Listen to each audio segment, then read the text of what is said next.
Amalnya mampu membandingi seluruh penduduk bumi.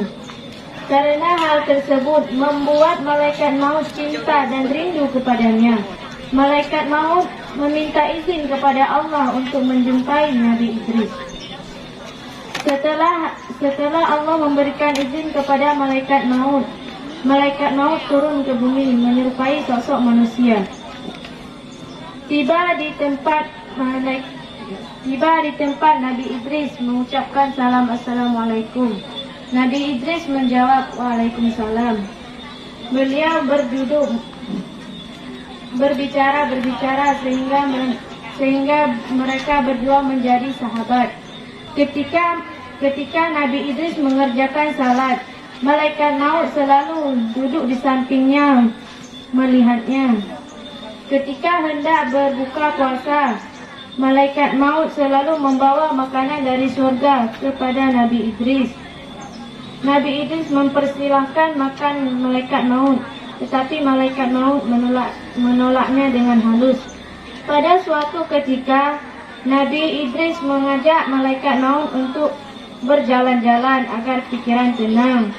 Saat berjalan-jalan, tibalah di sebuah sawah. Malaikat maut bertanya, "Wahai sahabatku, bolehkah aku memakan rumput itu?" Nabi Idris menjawab, "Subhanallah, kenapa engkau memakan makanan yang diharamkan? Saat aku memberi makanan yang halal, engkau menolaknya." Sudah 4 hari Nabi Idris bersamanya. Nabi Idris merasa keanehan pada sahabatnya itu. Nabi Idris bertanya, "Wahai sahabatku, siapakah engkau sebenarnya?" Beliau menjawab, "Aku adalah malaikat maut. Apa kedatanganmu ke sini? Apakah untuk mencabut rohku atau untuk mengunjung saja?"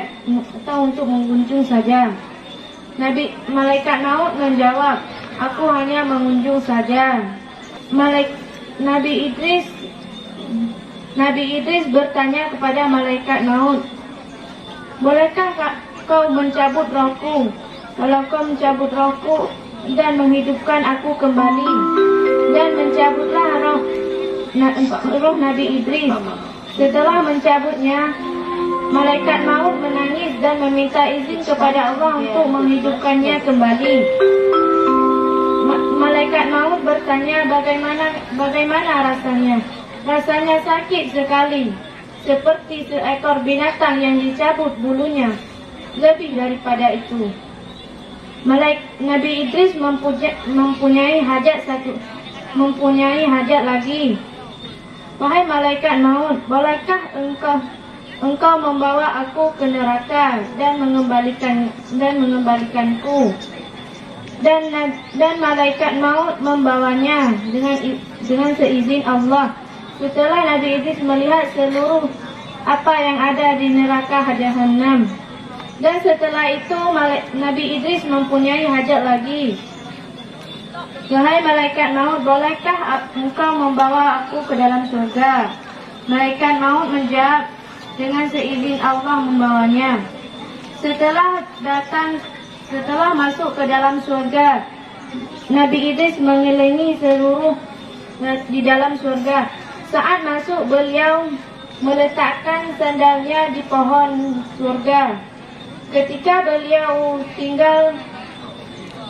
beliau pergi keluar, Nabi Idris berkata, "Wahai malaikat maut, aku sudah lupa mengambil sandalku di pintu surga yang aku letakkan." Setelah Nabi Idris mau mengambilnya, dan malaikat maut berkata, "Wahai Idris, kembalilah engkau." Nabi Idris menjawab, "Aku tak mau kembali lagi.